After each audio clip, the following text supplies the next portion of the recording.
उसी कालखंड में बांट कर देखना आपके लिए दुष्कर हो सकता है, क्योंकि इतिहास जब अपने आप को दोहराता है तो फिर से उसी पटल पर, उसी परिवर्तन के, उसी कालखंड के इतिहास में स्वयं को भी भूल जाता है। जी हाँ, मैं बात कर रहा हूं इतिहास के उन मुद्दों की जो आज आप घटनाएं विश्व में घटित होते हुए देख रहे हैं, जो भी घटनाएं आप आज महसूस कर रहे हैं, जो आपको झकझोर दे रहा है, उन घटनाओं को इतिहास के पन्नों में आप एक दिन जरूर पाएंगे।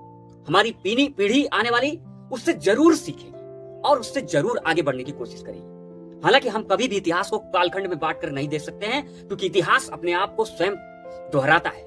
इस बात को आप ध्यान रख लें। इसी कड़ी में मैं बात करूंगा जो पिछला इतिहास किसानों का रहा है। मैं किसानों के मुद्दे पर आज बात करूंगा। आज का कंडीशन देख लीजिए, आज किसानों की क्या हालात है। हालांकि सरकारें समय समय पर, आज जो गवर्नमेंट है, हालांकि कोई तानाशाही व्यक्तित्व तो नहीं है, प्रयास किसानों के लिए चलता रहता है। जो भी गवर्नमेंट अभी लीगली चुनकर आती है, जो भी चुनाव के द्वारा, जो अभी प्रत्यक्ष रूप से लोकतंत्र के द्वारा जो चुने जा रहे हैं, इससे अपेक्षा कर सकते हैं, लेकिन अभी भी बहुत सारी कमियां हैं। इसी तरीके से मैं बात करूंगा, क्या अंग्रेजों के शासन में, खासतौर पे बिहार वाले इलाके में, आपने बकास्त आंदोलन का नाम आपने कभी सुना है?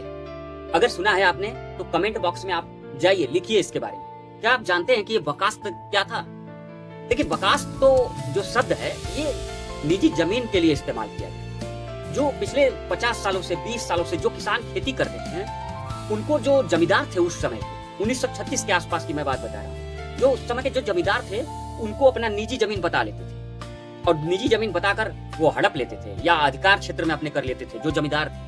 और उसी जो अपना जमीन, जो किसान 50 साल से जो खेती कर रहे हैं, उस जमीन को जब अपना वो निजी जमीन बता देते थे, उसी को बकास्त कहते थे। मतलब कुल मिलाकर ये समझिए कि जमींदार द्वारा जो जिस भूमि को निजी भूमि बता दिया जाता था, जिस किसान की भूमि को निजी भूमि अपना जमीन बता दिया जाता था, उसी को बकास्त कहते थे। समझ रहा? और यह आंदोलन 1936 में चला था। और खास तौर पे 1936 में इस आंदोलन को करने के लिए, मतलब किसानों के अधिकार की बात करने के लिए, किसानों के लिए आवाज उठाने के लिए जिन्होंने काम किया, उनका नाम था स्वामी सहजानंद सरस्वती। हाँ जी हाँ, वही स्वामी सहजानंद सरस्वती जिन्होंने 1936 में अखिल भारतीय किसान सभा की स्थापना की। समझ रहे?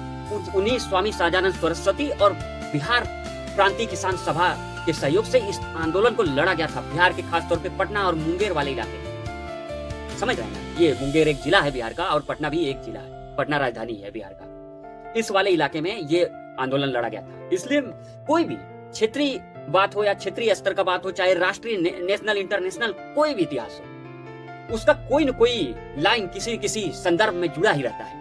और वो परिवर्तन, वो कालखंड, वो जानकारी आपको आपको सीखने के लिए, आपके आगे बढ़ने के लिए जरूर वो कारगर होती है। आप बताइए कि वर्तमान गवर्नमेंट किसानों के लिए कितना अच्छा काम कर रही है। क्या इन्होंने अभी कुछ पॉजिटिव किया है क्या? जो अभी पिछले सालों किसान आंदोलन का मुद्दा आपने देखा ही होगा कितना चल रहा था। क्या आपको लगता है कि सरकार ने, अभी वर्तमान गवर्नमेंट ने किसान आंदोलन तमाम जो हुए हैं इतिहास में, उससे कुछ सीखा है क्या? क्या किसानों के लिए कुछ बेहतर किया है क्या? क्या किसानों के लिए कोई योजना चलाई है जिससे बहुत सारे लोगों को फायदा हुआ है क्या? आप कमेंट बॉक्स में इस चीज को लिखकर बताइए। हमें अच्छा लगता है आपका कमेंट पढ़ के। और देखिए, एक बात ध्यान रख लीजिए, इतिहास को बस आप किसी कालखंड के बाउंडेशन में बात कर मत देखिए। आज जो घटनाएं हो रही हैं आपके सामने, वो कल इतिहास भी बन सकती है। कुछ महत्वपूर्ण मुद्दे जो इतिहास के पन्नों में लिखे जा सकते हैं और आने वाली पीढ़ी उसको पढ़ेगी, उससे सीखेगी और अपने इतिहास को याद करेगी और अपने भविष्य को बनाएगी। ध्यान रखिएगा, ऐसी जानकारी के लिए चैनल को सब्सक्राइब करिए, लाइक करिए और शेयर करिए।